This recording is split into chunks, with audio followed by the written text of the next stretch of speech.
Hi everyone, this is Nicole Vance from Application Insider, and today I want to show you how the matching algorithm works. To get into a dietetic internship, you submit your application into DICAS, and then D&D Digital takes all that information about applicants, the programs they want to get into, and programs, the applicants they want in their program, runs it through an algorithm, and spits out the match on match day. It can seem like a big mystery of what that algorithm does, how it works, and what each of the steps are that come to those matching results in the end. So I want to show you what that looks like. I'm going to show you two examples so you can see the algorithm a couple of different times, go through multiple rounds, and get a better understanding of how the algorithm is set up to work for you, the applicant. So let's jump into it. All right, let's get into our first example. As I mentioned, this is the same example that is shown in the D&D Digital explanation video.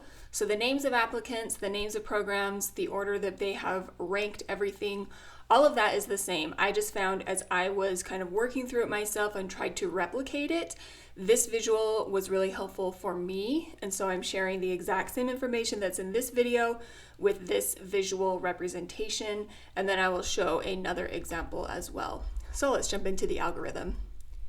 Here's the information that everyone put into D&D Digital. There are a total of 6 applicants, and there are 5 spots in the programs, the 2 programs that are there. So for each spot the program has available, I created one square. They are they are around specific applicant names right now, but that doesn't mean that those applicants have been selected for that program. They will fill in with a color when the applicant has been matched. I just wanted the squares as a visual of how many spots are available in each program. The next thing to do is to remove the impossible combinations because ranking didn't include one of the options. So we can see that Betty ranked State University as one of her programs, but State University did not rank Betty, so there's no way that that match could ever happen. So we are going to remove that from the options at all and run the algorithm without that in there. When State University is removed from Betty's list, City Hospital will then move up in the ranking. So we'll re-rank everything. Now that we've done that prep step, the algorithm is ready to go. So we are going to go into round 1 of the algorithm where we look at all of the applicants' first choice programs. So here we go. In round 1, we compare the first choice programs with the program windows that are available. Starting with Albert, his number 1 program is City Hospital. He is within the window for City Hospital, so he matches there. We then remove him from other program lists since he has that match. So we're going to cross him off State University's list. When we cross him off, since he is in their match window right now, we will move that match window so it opens up a spot for another applicant. So that moves down to the next person on that program's list. Looking at Betty, her first choice now is City Hospital. She is not within their match window. So we move on to Carl. His first choice is State University. He is not in their matching window. So we get to Dorothy. Her first choice is State University. She is in their match window, and so that match happens. We then remove Dorothy from the other program lists. She is in their match window as well, so we adjust that match window so it makes space for someone else. Looking at Edward, he is not in the match window for his first choice of City Hospital. Felicity is not in the match window for her first choice of City Hospital. With that, round 1 is done. So in round 1, 2 applicants were matched to their first choice, Albert and Dorothy. And since round 1 is over, we're going to move into round 2. So moving into round 2, we now look at all of the remaining applicants' first and second choices. So we get back to Betty. Her first choice is City Hospital, and she is in their matching window, so she matches there. We don't need to remove her from State University's list because she is not there, so we don't need to worry about removing from other lists for this individual or adjusting program match windows. Looking at Carl, his top choice again is State University. He's still not there, but he is, if we look at his second choice, he is in the match window for City Hospital. So he's going to take that position. We will cross him off the list of State University, but since he's not in the match window, we don't need to adjust the match window for that program. Jumping over to Edward, his first choice is City Hospital. They actually are full at this point. So we're going to look at his second choice, which is State University, and he is in their match window, so he matches there. We will cross him off from the other programs list, even though they're already full. They have all of their 3 spots full. I just wanted to complete the whole process. The windows do not need to be adjusted. And with that, we would move on to Felicity, but we see now that City Hospital and State University have both filled all of their available spots. Felicity is not in anyone's match window by the time we got to her name, although you can see she was on their match lists. She just never got to their open availability. So this is the end of round 2. As we look at the results, we see that 3 applicants matched to their first choice programs, 2 applicants matched to their second choice programs, 1 applicant did not match, and both programs were filled. All of the spots they have were filled. So that is how the match works with this small sample size of number of applicants and number of programs. You can see this exact same example on the D&D Digital video. The link to that is in the comments for this video below. That video starts off with explaining how to register for D&D Digital and how to set up your programs in that software. So the actual explanation of the match is about halfway through the video, but it shows the same example. I just preferred this visual for my own understanding. You can watch their video as well to get a firmer grasp on the concepts of the entire match algorithm and how it works. I'm going to show you one more example that I created with a larger set of applicants, a larger set of programs. I wanted to replicate the process using the steps that were presented in that video and the example I just showed to look at it on a slightly larger scale. It's nowhere near as large as the actual match is, since that includes thousands of applicants and hundreds of programs. But I wanted to see what it looked like on a larger scale. And since I put that together, I thought it might be useful for you too. Going into example 2, please note that the names for the applicants are completely made up. And I did choose to use actual program names, but they are also chosen completely at random. This is not meant to be a predictable match option or reality at all. It is completely coincidental if anything seems to represent anything in real life. Completely random, completely coincidental if it seems real, but it's not real. It's just something I made up. All right, here's the second example. You can see we've got a total of 10 applicants in this match with 5 programs. And between all the programs, there are 11 spots total.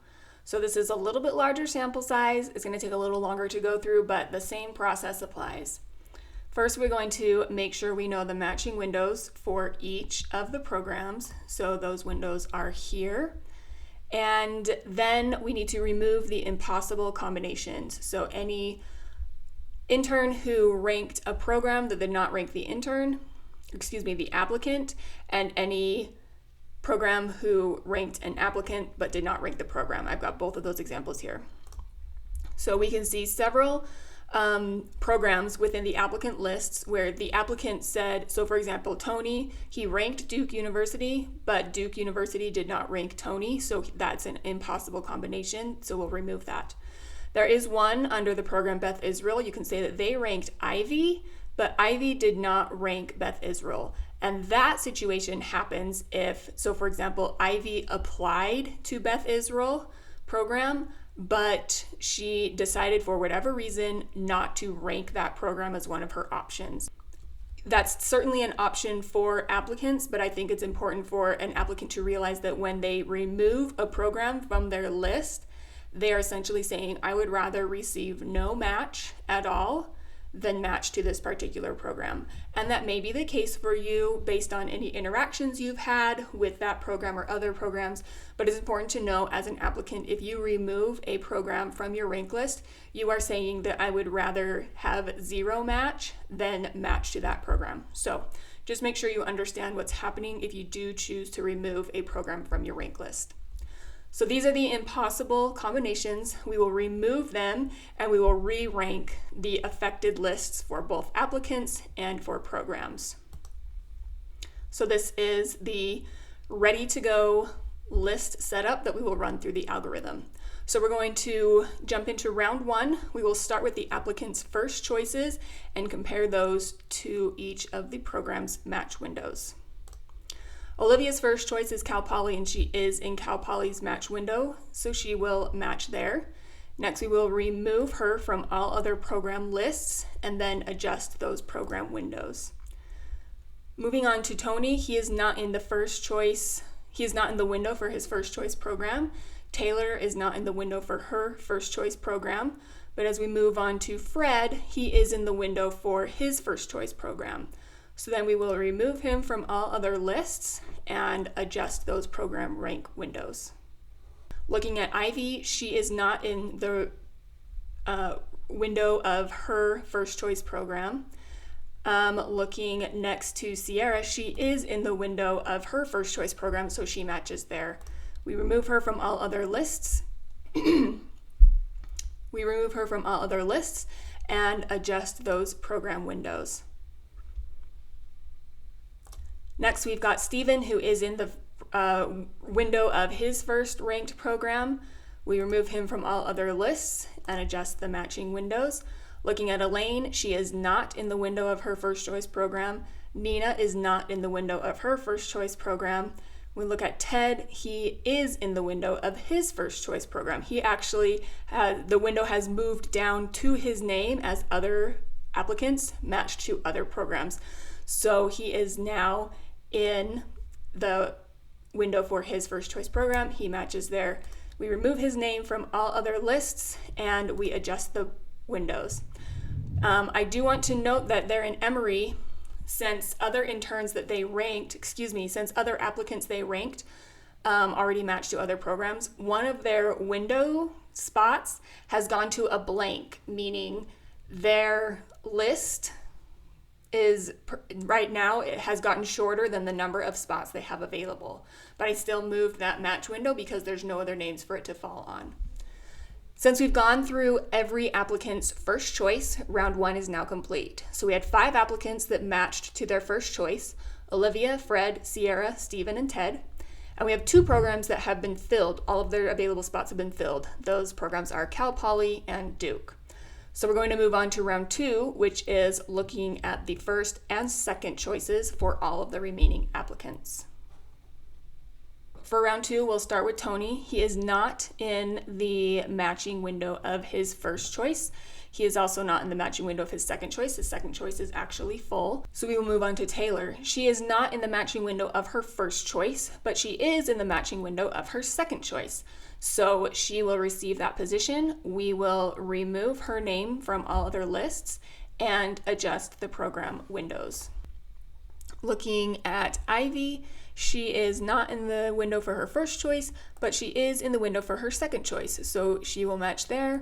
Remove her from all the other lists. Since she's not in a match window for the only other program that ranked her, we do not need to adjust the program match windows. So we'll just move on to the next applicant. Elaine is not in the window for her first choice. Her first choice is also full. She is in the window for her second choice. So she will match to her second choice. Remove her name from all other lists. She is in one of the match windows, so we do have to adjust that. That makes another spot for Emory that they have run out of available names on their list. So they've got 2 spots that are open, but no name options to fill them. Just something to note. Looking at Nina, she is now in the match window for her first choice, so she will match there. We will remove her name from other lists. We don't need to adjust program windows with that change. As we look now, we've gone through all of the remaining applicants' first and second choices. At the end of round 2, 4 more interns matched: Taylor, Ivy, Elaine, and Nina. And then 2 more programs filled their available spots: Arizona State and Beth Israel. As we look at the programs, we see that at the end of round 2, all program windows are full or their applicant lists ran out. So this is essentially the end of the match. There are no more matches that can be made with any of the information that we have. So these are the results of the match. The match process is over. The algorithm has made as many of the matches that it can. So with the results, 6 applicants matched to their first choice, 3 applicants matched to their second choice, One applicant did not match at all because his name never got into the match window of either of his choices. 4 programs filled all of their available spots, and 1 program did not fill their available spots because they ran out of applicants to choose from. So I think this example is really interesting. We see that only 1 program matched their top ranked applicant. So not every program gets their top ranked applicant. It does depend on what the applicant wants as their first choice. We can also see that even though there were 10 applicants and 11 available spots, not every spot was filled and not every applicant was matched. It depends on how many opportunities a program gives to match applicants, how long their list is. If Emory had added more names to their list because more students had applied to them, then they might not have 2 empty spots. So hopefully this gives you an idea of how even someone who is low on a rank list, like Nina, she was quite low comparatively on the Arizona State rank list, but eventually as other applicants got their first spots, the match window for Arizona State moved down to her name, so she got her first choice, whereas other applicants got their second choices. Nina even got her first choice on the second round, so that is a possibility. We can also see just the variability in how programs receive their applicants. No one got even ranked applicants in a row. There's almost always spaces between which applicants matched and which applicants did not. And then again, the possibility that even if there are more spots than there are applicants, the spots may not be available where the applicants are trying to get. So that's why Emory is left without 2 filled spots. I think that also helps to show, even if there are more spots available in the match, if you total up all the spots available in a program that go into the match, even if the number of spots is more than the number of applicants, it doesn't guarantee that every applicant gets one of those spots or gets matched to an internship. Again, it really does depend on what the applicants want. That's what the algorithm is working for. And we can see that as we went through each round, the algorithm always looked very first. For any applicants that hadn't been matched yet, the algorithm looked very first at their first choice program before moving on to their second or third choices. So the algorithm is always rooting for you, the applicant, and tries to get you into the programs that you want. And if you don't get into your first one, it's going to work just as hard to get you into your second. So that's why it's so important to make sure that you rank them truly according to your preference. You never know when your second or third choice may become your first choice as the algorithm goes through its process. Remember that in the actual D&D Digital match, the scale is so much larger than anything I could possibly recreate manually and show you. There are thousands of applicants, there are hundreds of programs, there are hundreds of spots. I'm sure as the algorithm runs through its actual match, there might be some nuances that come up. If you're looking at this and you have some questions about, what if this scenario happens, or what if this issue arises as a student's ranked list is being compared to the program's match windows, what actually happens? I don't know. I can't recreate every single possible scenario by hand, as even knowing the process that the algorithm follows. So some of those nuances I don't know the answer for, and I cannot represent here for you. Just realize that with every round that the algorithm goes through, it continues looking at more and more of the options. So this example was finished at the end of round 2, but if there was a round 3 and a round 4, with each round, it's looking at more of the applicant's choices. So if there was a round 3 and Fred hadn't been matched by then, round 3 would be looking at his first, second, and third choice. And then at round 4, it would look at his first, second, third, and fourth choices. So every time the algorithm goes through another round, it's looking for more options for each applicant. The algorithm will go through as many rounds as it needs to until there are no possible matches to be made. And that is when the algorithm finishes and the match results are created. So I hope these examples were helpful, and I hope that helps you understand what the algorithm does and gives you some visuals that you can use to just have some clarity on this process and how it works in the entire dietetic internship application experience. So those are the examples. I hope you found it helpful to see them.